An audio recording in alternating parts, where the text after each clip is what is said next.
presented at VJS, and they mentor new students with this process. And I am co-president of this group along with James Licato and Riley Johnson, so you can contact me if you like, if you have any questions. Students have access to a Canvas Science Fair course where they get all things related to Science Fair and VJS. There are also times on the Canvas course where they can meet with the peer mentor, and we have emails of the mentors listed on that Canvas site. And lastly, Ms. Lourdes Sotomayor is the teacher sponsor of the mentor, so you can contact her as well if you have any questions. Thank you so much, Mahia. I'm going to just jump in here for a moment, Ms. Burgos. We've had a request to just slow the speaking down a little bit as our translation is trying to catch up. Certainly, we'll do that. Thank you. There is a link there on this slide that shows the VJS website, and it takes you to the information you need to submit your papers, as well as how to write them.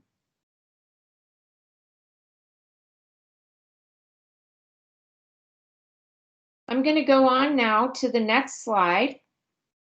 Charlotte is the student here on the slide on the left. She submitted a paper to VJS as a freshman last year, and she went on to present her research at the Global Health Leaders Conference at Johns Hopkins. I'm going to play for you what she says about this experience. She also did a presentation, and that is on the YouTube link there if you want to take a picture of that and check it out on your own. Hello, my name is Charlotte. This past summer, I participated in the Global Health Leaders Conference at Johns Hopkins University for students in grades 9 through 12 from across the US and abroad. The conference was originally planned for an in-person weekend in the spring at JHU, but shifted to being held virtually throughout the summer at various times, both during the week and on weekends. The conference is run by students and faculty within the Undergraduate Public Health Studies program of JHU. I found this opportunity from the W&L Counseling Office. To be accepted, I needed to complete an application asking me to respond to essay questions discussing my background, including academics and extracurriculars, plus write a personal statement. I then had to find a teacher who could provide a letter of recommendation. My experience at this conference was both memorable and rewarding. I was able to hear from and ask questions to leading medical and global health professionals, including a Nobel Prize winner and a YouTube famous doctor. I also had the opportunity to apply for the Student Speaker Series. I was one of 36 students who had the opportunity to present a 10-minute presentation on a global health topic and listen to peers present their global health areas of interest. I've included the YouTube link on my slide. It is called Charlotte Cunningham Presents on Improvement of Nutrition in Dysphagia Patients. The next conference will be held in the spring of 2021. I encourage anyone interested in medicine, global health, or public health to apply. The first step is to complete the online interest form to be notified when the application opens. Good luck. Yeah, that was great. That was from Charlotte. So that's a cool opportunity to take your science fair project further. Go on to the next slide here. And we're going to hear now from Lily, who's going to talk about her Fine Arts Apprentice program.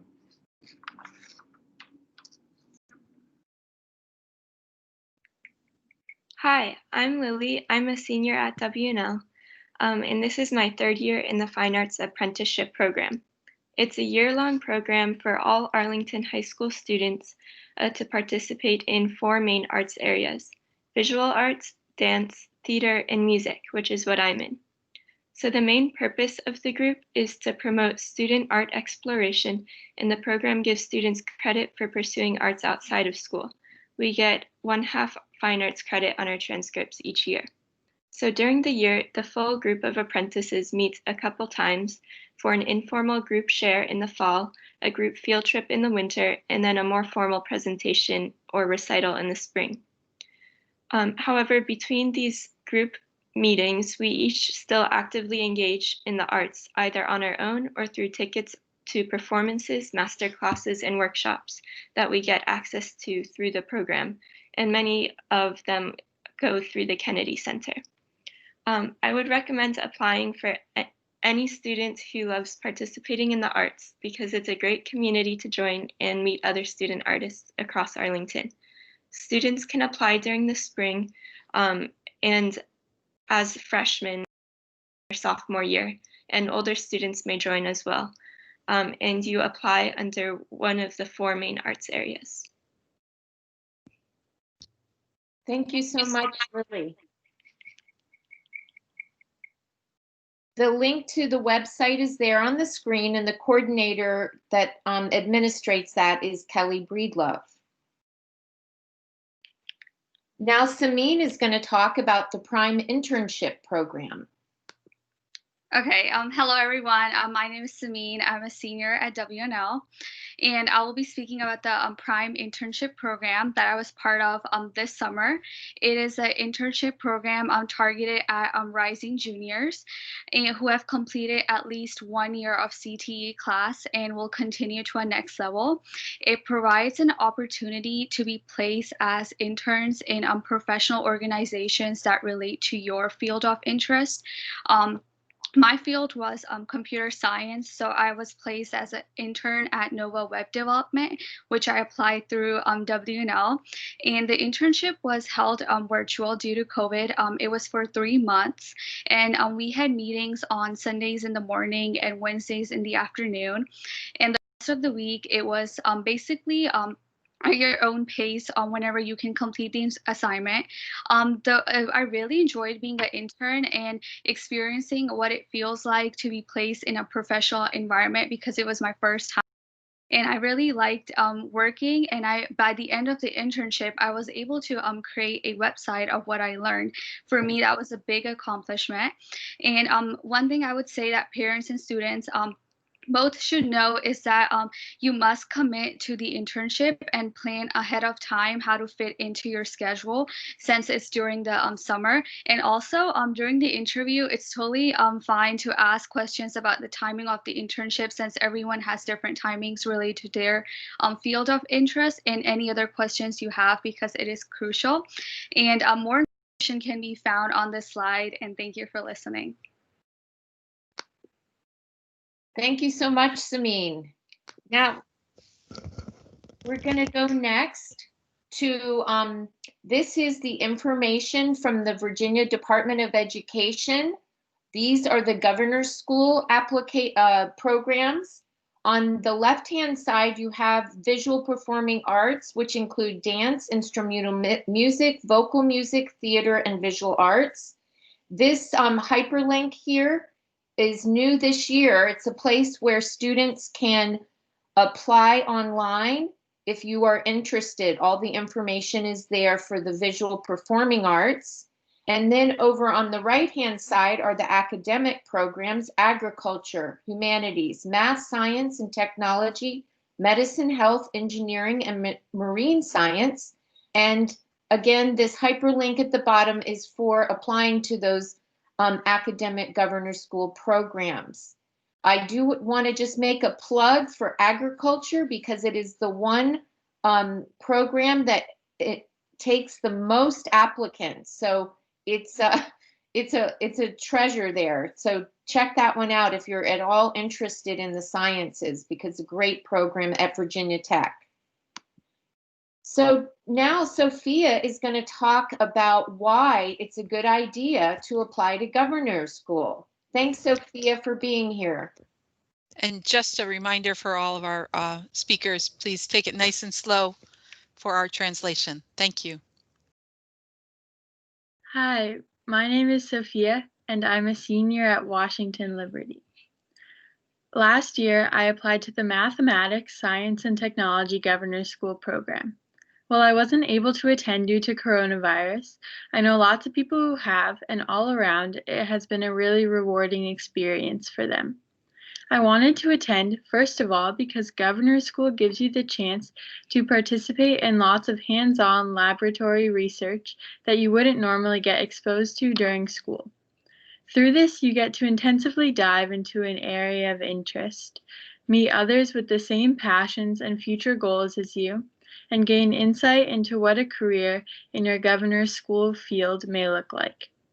Another unique thing about this program that appealed to me was the stress on the interdisciplinary nature of fields of study. For instance, the STEM program focuses on looking at creative solutions to real-world problems. Lastly, you get to live on a college campus for 4 weeks. As a high schooler who is planning for college, that is another beneficial reason to attend. As for the application process itself, first you have to write down activities, research experience, and honors and recognitions that are relevant to the Governor's School program you are applying to. On top of that, you get to write an essay relevant to the program. I enjoyed it because the prompt encourages you to research an issue relevant to the subject matter of the program you are applying to and write an essay describing your take on that issue. Lastly, you need to submit 2 letters of recommendation. The first should be from a teacher who teaches a subject related to your Governor's School program field. The other is a general adult recommendation, which can be from any other teacher, mentor, or someone else in your community. Overall, it's a really rewarding experience, and I hope you all take advantage of it. Thank you, Sophia. Now we're going to hear from Alana, who had the great opportunity to attend the engineering program this past summer. Yeah, so hi, I'm Alana, and I did the Virginia Residential Governor's School for Engineering. I first heard about it through Peach Jar and the Gifted Services Program, and I applied to it through the Virginia Department of Education website, where they have a page listing all the different residential schools with their application papers. Because we couldn't actually be on laboratory grounds, we held it virtually over the course of 3 weeks instead of 4. Each day we learned about how the technology at the Jefferson Labs, our host, how the technology there works and how it's used in the study of material science, as well as work on our own individual projects relating to the magnets in use at the lab. It's a very team-oriented experience, even though you, despite you having individual projects, you work together, and you're also led by your mentors who are experts in their field. This year, my project was reviewing and editing engineering blueprints and drawings of the electron accelerator that coils around the underground of the lab. The electron beam is carried through the facility through the power of magnets. One of the coolest parts of the program was meeting guest speakers that talked about how the technology at the Jefferson Labs are used in different ways, such as proton radiation therapy or levitation through magnetism. I also got to meet the students from the Virginia Institute of Marine Science who talked about their own individual projects relating to marine biology of the Chesapeake Bay. You should apply if you're interested in learning about the work that professionals in their field do every day, whether it be engineers from NASA or Jefferson Labs. You're also teamed up with a mentor that's assigned based on your interests and what you write about in your essay. It's a really great experience if you want to learn about potential career choices in engineering or science. Thank you, Alana. The next slide talks about the world languages opportunities at Governor's School. If you're interested in any of these world language programs, the preliminary application is due this Friday to Danielle Karaki, the leader of the World Languages Department at Washington Liberty. Her email is on the screen there, and you should contact her tomorrow, if possible, to tell her of your interest. You should also let your world language teacher know that you're interested. Now we're going to hear from Kenji talk about his work with the Virginia Space Coast and the Aerospace Science Scholars. Like Ms. Burgos said, I'm Kenji McCartney. I'm a senior here at Washington Liberty. I'm also in the IB program. I took Virginia Space Coast Scholars 2 years ago and Virginia Aerospace Science and Technology Scholars last year. Virginia Space Coast Scholars is a free co-curricular online course supported by NASA, focuses on STEM and aerospace concepts that are actually integral to current missions at NASA Wallops and Virginia Space Coast. It's quite extensive. To apply, you can literally just go to these sites here on the page, and there's an Apply Here tab, the very specific detailed instructions on the site. Should you be accepted, you get to work on the online course from December until March. Consists of 5 modules where you have 4 weeks to complete all the assignments in the modules.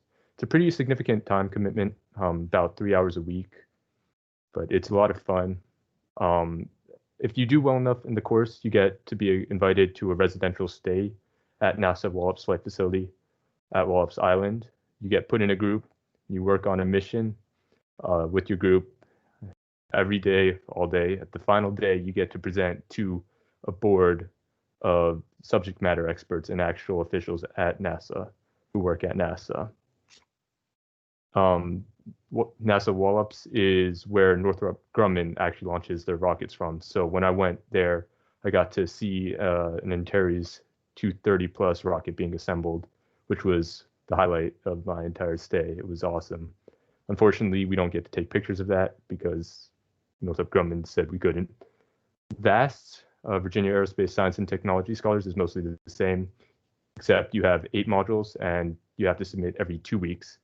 It's a little greater time commitment. You have 4 hours per week, but the final project is really fun. You get to design a comprehensive mission to Mars. Should you be accepted again to the Summer Academy, you get to do a week-long residential stay at NASA Langley.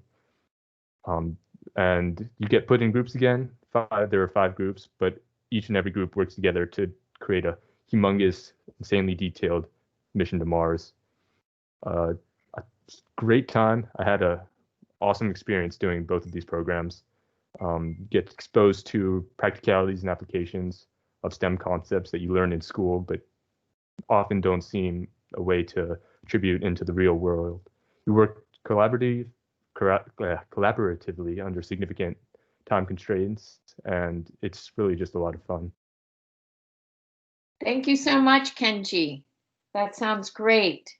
Now we are going to entertain some questions for our students. So I believe if you would put the questions in the chat box, and Ms. Cantor will direct questions, and then students, please feel free to respond to them.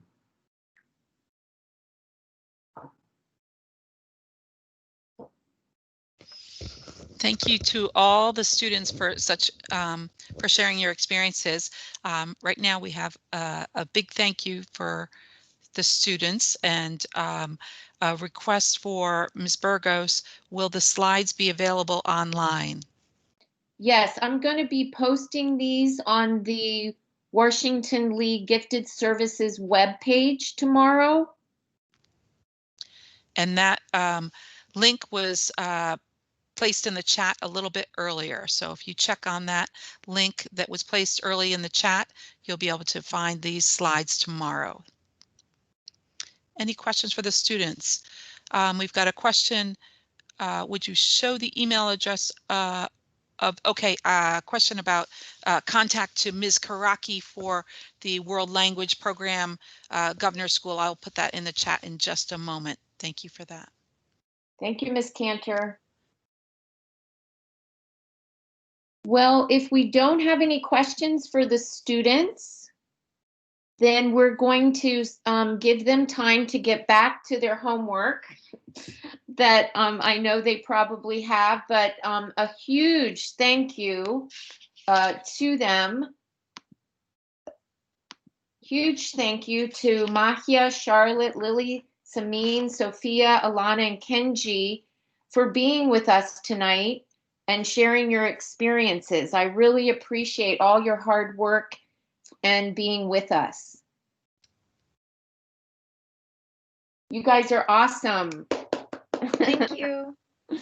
Okay, thanks so much. Thank you. Thanks, everyone. Have a good evening. You too. You guys have a good night. Bye-bye. Bye-bye. Bye.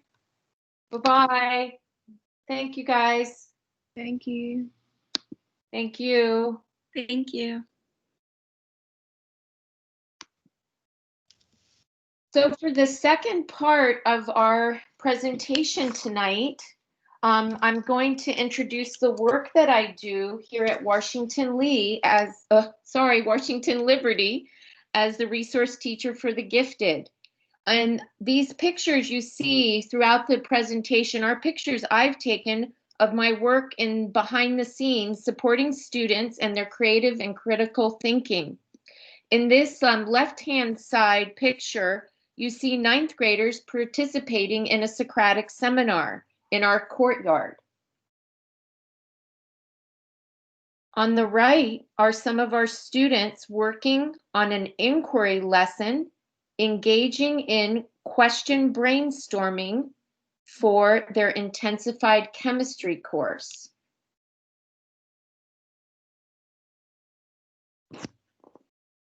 The objective for this presentation is to be giving an overview and some highlights of gifted services at Washington Liberty. Again, another Socratic seminar is presented here. Socratic seminars are a widely used discussion tool, and the second picture there shows students acting out norms of collaboration, which involve pausing, paraphrasing, posing questions, putting ideas on the table, providing data, paying attention to self and others, and presuming positive intentions. These are all important skills for reflective and active group work.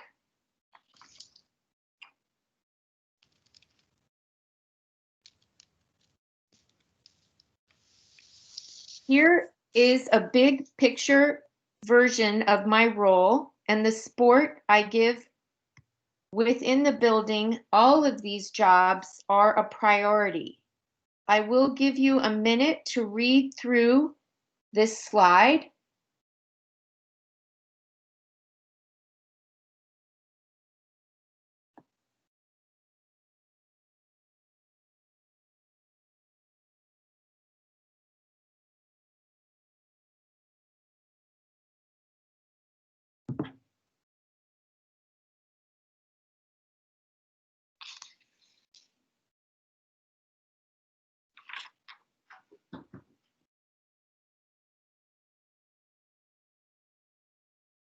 One of my roles is to advocate for historically underserved populations. I want to advocate for increasing identification and opportunities for Blacks, Latinx, Native Americans, and Asian students. It is a tantamount to my role. I meet with teachers and ask them to recommend and refer students that show characteristics of the gifted, students that ask lots of questions and not necessarily are teacher pleasers, but out-of-the-box thinkers.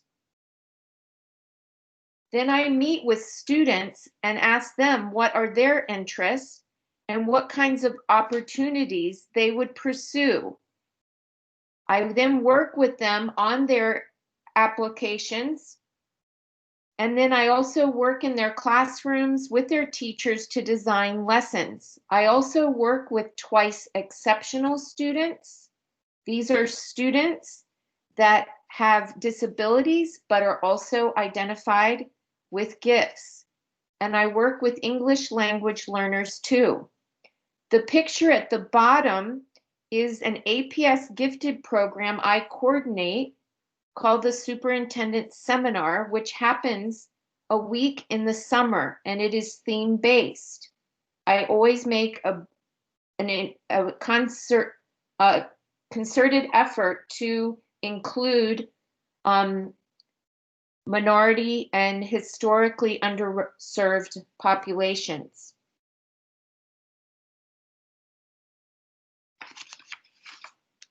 In these pictures, I'm working in an AP US history class and an IB English class, and we are developing concepts, doing a concept development map.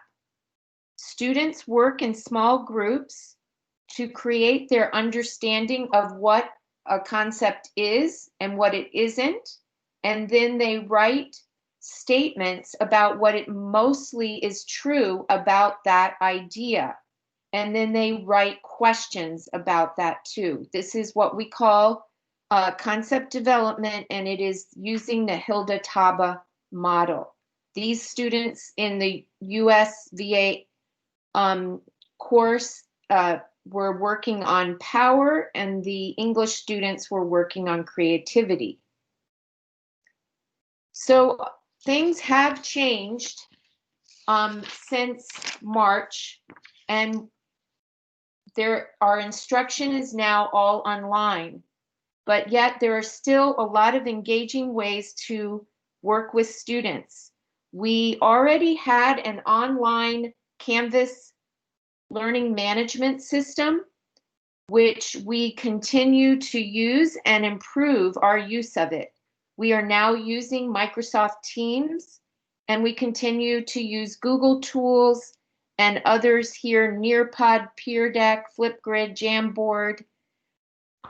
Here, you could take a picture of this assignment I made talking about my interest, values, and interest, and ask students to identify theirs with a similar Flipgrid video.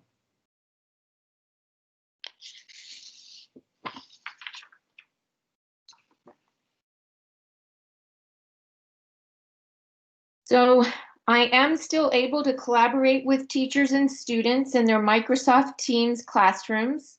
This picture is the result of students engaging in a lesson on perspective taking with De Bono's hats.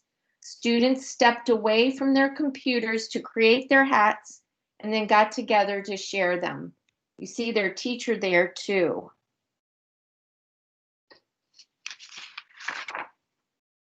On Mondays, we have General's Advisory Period.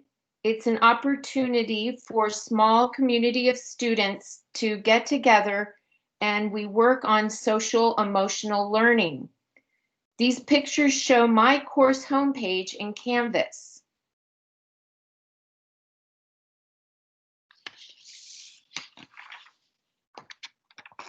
This image provides a bigger picture view of services in APS.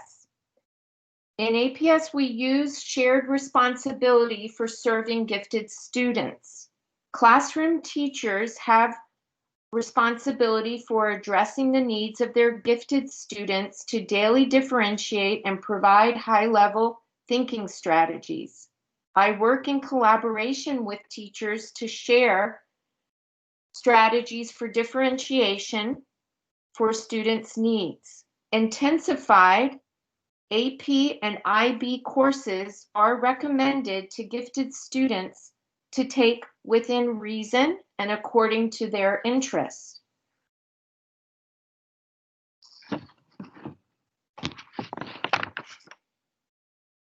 On this slide, you see the 7 elements of student agency: voice, choice, engagement, motivation, ownership, purpose, and self-efficacy have been described by these researchers as the way to develop students' own self-directed learning. We know that when students set their own purpose and intentions daily, they begin to develop intrinsic motivation. And these are ways in which they can do it. They can develop their voice through inquiry and question formulation technique, concept development work, and develop choice by being given choice boards and working on problem-based learning, goal setting, and self-reflection. We do want our students to feel empowered, not just engaged. In this picture in the background, you see pictures of profiles that students made when they were asked to identify their strengths and set goals using the IB Learner profile. Then that was for 1 year, and then they went back and reviewed their profiles and set new goals for themselves the second year in the course. And that is what you see in the foreground. And those were uploaded into Canvas, so that work still continues. My work is highly collaborative. I am an instructional coach and I have cognitive coaching training. I teach courses with teachers and we plan units and lessons. I go into classrooms with teachers and their students, either as a guide on the side or to model a lesson. Then I can also work together data that a teacher is interested in reviewing. We meet after a lesson to debrief and talk about next steps and what is that teacher selected goal in relationship to her intentional lessons that she is planning.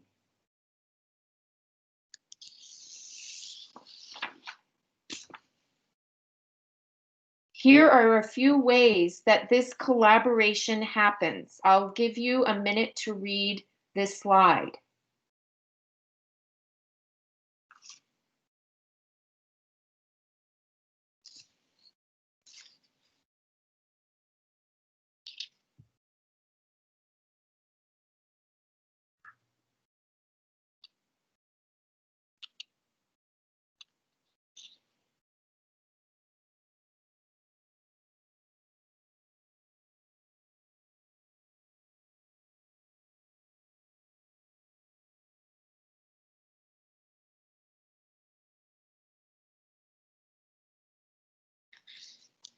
This is a list of the creative and critical thinking models and strategies that are taught in Arlington Public Schools. And you could find this document at the APS website by taking a picture of that link. Once these strategies are modeled for teachers, teachers infuse these strategies in daily lessons. The Australian researcher, John Hattie, has identified that using these thinking strategies correlate to higher student achievement.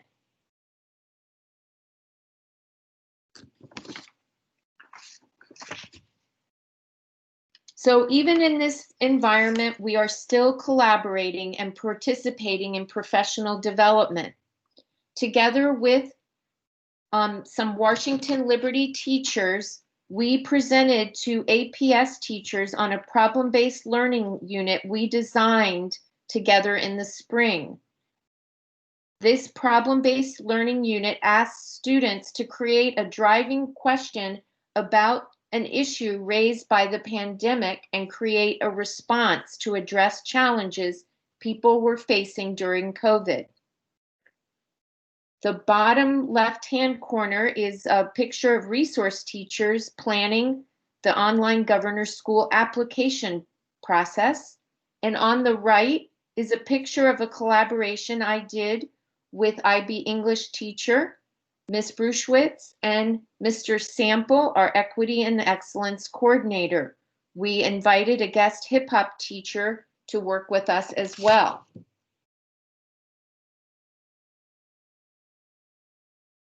I'd like to take any questions from the audience at this time.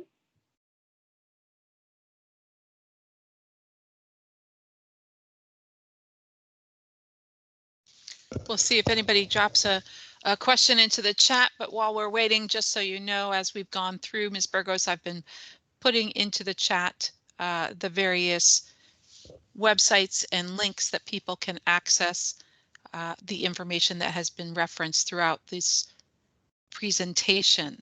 Thank you, Ms. Cantor. That's excellent. I appreciate that very much. Absolutely. And again, for our attendees, please know that this presentation will be posted on the Gifted Resource website, the WL Gifted Resource website tomorrow. So you'll also be able to find the links that way. I don't think we recorded it, did we? We are recording. Yes, we are. So we'll be able to post this as well. Oh, that's great. We do have one question. How is small group learning happening in virtual mode?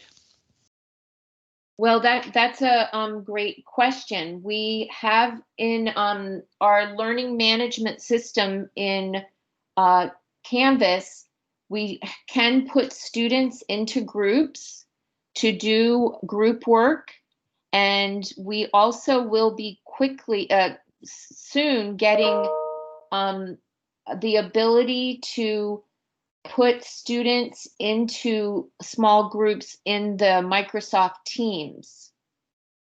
So that one thing too, when I go into a classroom, we usually are able to divide the classroom with the one teacher.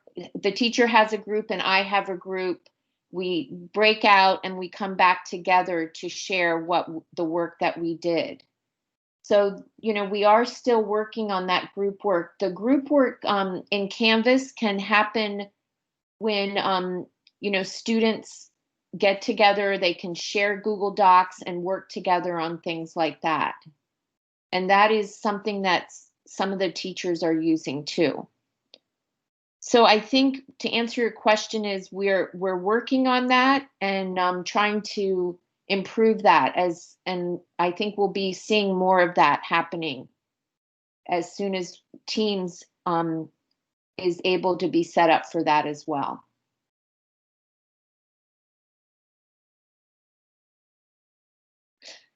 Thank you for that question. That's a good one. All right, thank you for your response there, Ms. Burgos. Maybe you could just review quickly, if folks do have other questions, what's the best way for them to contact you? Yes, at my email, elizabeth.burgos@apsva.us. Ms. Cantor could put that in the chat again. And I am also available to do team meetings with parents and students if that is needed. But we could start with an email, and I can also do a Google Voice call with parents and students. So, there's like 3 options. Well, it doesn't look like we have any more questions this evening. Once again, please know that these slides will be posted on the website tomorrow, and we'll post the recording. And again, you can contact Ms. Burgos through her email. She's happy to correspond that way, or she will be happy to set up a Teams meeting or through Google, what's it called again? Google what? Voice. Google Voice, right. Yep.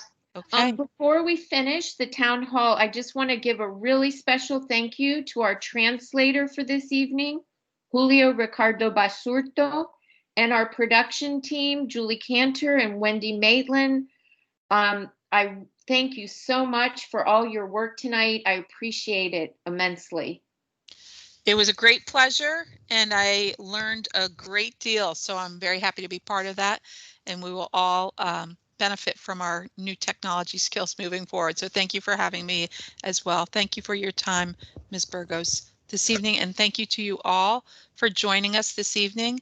I hope you have a very, very restful evening, and good night.